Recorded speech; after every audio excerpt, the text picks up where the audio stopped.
A physically abused child should not have to sit across from their abuser every week and pretend it is healing. A sexually abused child should not have to carry the weight of visitation while adults call it part of the process. And I cannot believe this even needs to be said out loud, but yet here we are. Some physically and sexually abused children are still being forced with visits with the people who hurt them. And someone we have normalized that. We call it visitation.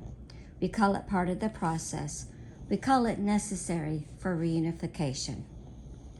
But if an adult was forced to repeatedly sit across from the person that harmed them, we will call it what it is: trauma. This is the part of foster care people do not want to talk about.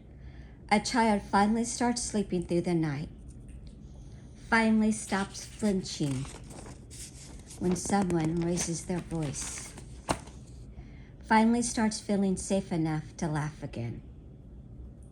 And then every single week, they are expected to walk back into the presence of the person who inflicted fear and harm to them.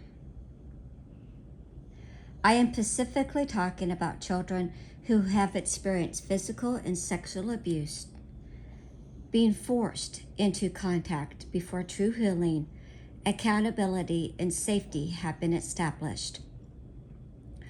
I'm not saying that parents can never change, and I'm not saying restoration is impossible.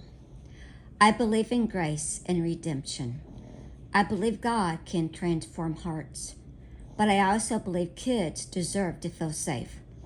Children are not rehabilitation tools for adults. They are vulnerable human beings who deserve protection, boundaries, advocacy, and safety. If a grown woman said, "That man abused me," nobody would force her into weekly visits to prove healing was happening. Nobody would tell her to hug him. Nobody would expect her to ignore the panic attacks for the sake of the process. We would call that re-traumatizing. So why is it acceptable for children? Why do we normalize the nightmares, the shaking, the bedwetting, the meltdowns, and silence after the visits? Why are children expected to carry emotional burdens adults would never be asked to carry themselves? I'm not against reunification when it is truly safe. I am against children being sacrificed in the name of adult restoration. Healing and safety matters. Children matter too.